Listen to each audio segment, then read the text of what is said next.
আসসালামু আলাইকুম রহমতুল্লাহি ওবারাকাতুহ।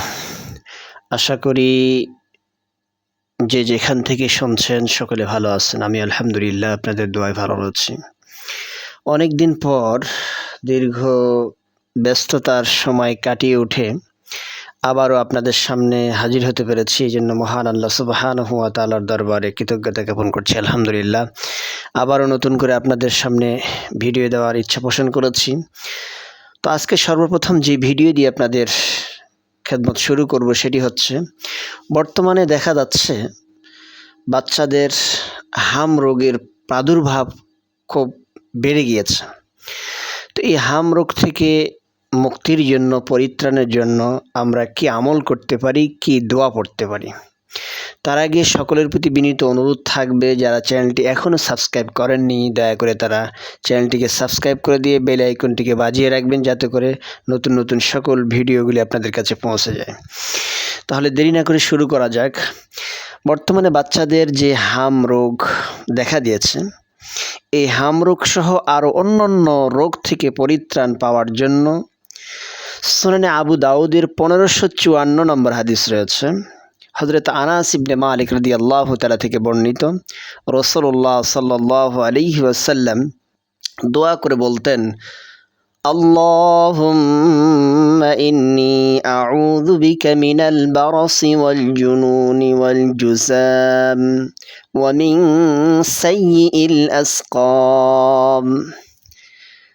দোয়াটার অর্থ হচ্ছে, হে আল্লাহ, আমি আপনার কাছে আশ্রয় চাই, আপনার কাছে মুক্তি চাই, পানা চাই শ্বেত রোগ থেকে, উন্মাদনা রোগ থেকে, কুষ্ঠ রোগ থেকে এবং সকল প্রকার রোগ থেকে আপনার কাছে পরিত্রাণ চাই। এইভাবে আল্লাহ রাসূল দোয়া করতেন। আরও একটি দোয়া রয়েছে, সুনানে তিরমিজির 3388 নম্বর হাদিস। হযরত উসমান ইবনে আফফান রাদিয়াল্লাহু তাআলা ইরশাদ করেন, আমি রাসূলুল্লাহ সাল্লাল্লাহু আলাইহি ওয়াসাল্লামকে বলতে শুনেছি, যে ব্যক্তি সকাল সন্ধ্যা 3 বার এই দোয়াটা পাঠ করবে সে সকল প্রকার বিপদ থেকে রক্ষা পাবে। দোয়াটি হচ্ছে, বিসমিল্লাহিল্লাযী লা ইয়াদুররু মা ইসমিহি শাইউন ফিল আরদি ওয়ালা ফিস সামাই ওয়া হুয়াস সামিউল আলিম। দোয়াটার অর্থ হচ্ছে, আল্লাহ তাআলার নামে, যার নামের বরকতে আসমান ও জমিনের কোনো কিছুই কোনো অনিষ্ট করতে পারে না, আর তিনি সর্বশ্রোতা ও মহাজ্ঞানী।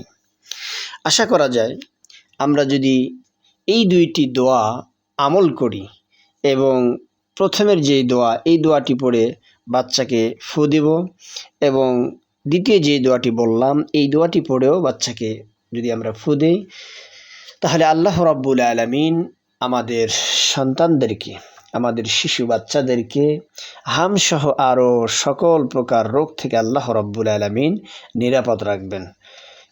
আজকে এই পর্যন্তই। সকলে ভালো থাকবেন, সুস্থ থাকবেন। আবারও অন্য কোনো দিন অন্য কোনো ভিডিওতে আপনাদের সাথে দেখা হবে। সেই পর্যন্ত আসসালামু আলাইকুম ওয়া রাহমাতুল্লাহি ওয়া বারাকাতুহু।